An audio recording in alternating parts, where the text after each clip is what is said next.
Hello there everyone and welcome back. Today is Lindisfarne Day, so I'm going to make a whopping great big axe. That is a Dane Axe head, and I've got a shaft. I've got some ash here from Iskall Woodcraft in Newport. The perfect almost piece to actually make this shaft from. Just hanging around in their sort of offcuts bin for some strange reason, just waiting for me to turn up and buy it. It's almost the right size. I've now lost my ruler. What is Lindisfarne Day, you might think? Well, it's the anniversary of the raid on Lindisfarne Abbey, which is off the coast of Northumbria.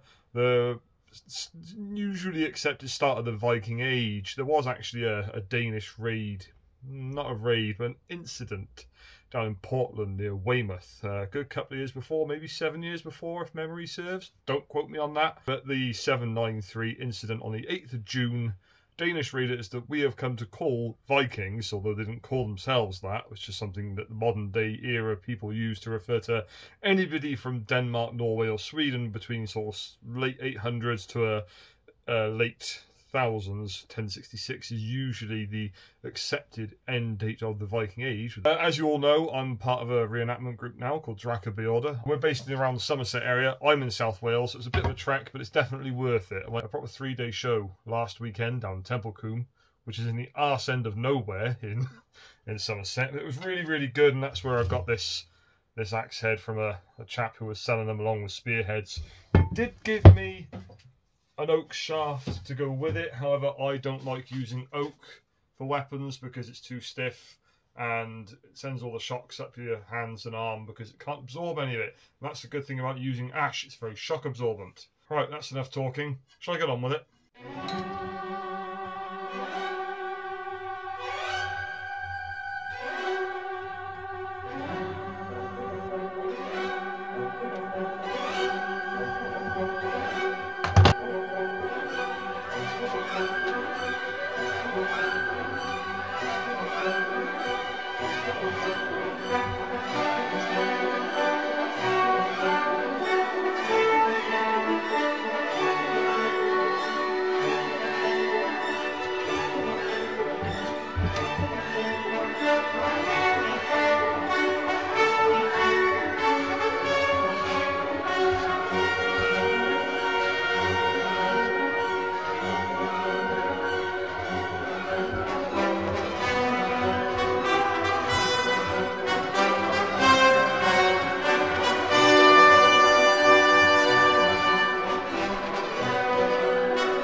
And there we go, done. I'm getting Osmo oil all over my hands, which is actually a wax oil, which is what you want for things like this, rather than a full-bodied oil like raw linseed, because the oil will actually make the wood softer and it's more likely then to break. If you use a wax oil, it sort of soaks in, but it leaves it a bit stiff still. Although ash is pretty flexible, you can probably see that moving. That's not going to snap, that will stay together.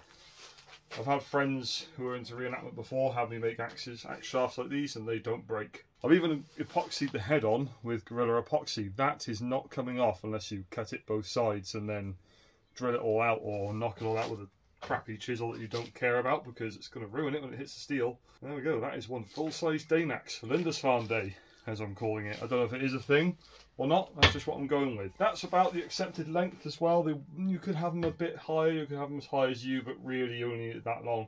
These things were used to terrible effect in war and battles. You know, people would lose heads, limbs, feet, horses would have their heads cut off by these things. And quite a scary weapon really. And it was a real game changer in terms of the early medieval ages. I want one of these for a while. I think for the next video I might even make a cover. Well, thanks for watching. I'm going to go in and start making dinner now because I had 2 hours to do this and I've done it in 1 hour and 45. That's not bad if you ask me. It did help that I already had a piece of ash that was pretty much the length I wanted and almost the size. I'm going to stop swinging this around the garage. Thanks for watching. Please like, share and subscribe and comment if you want. No pressure, you don't have to if you don't want to. It just helps the channel out a little bit. See you next time.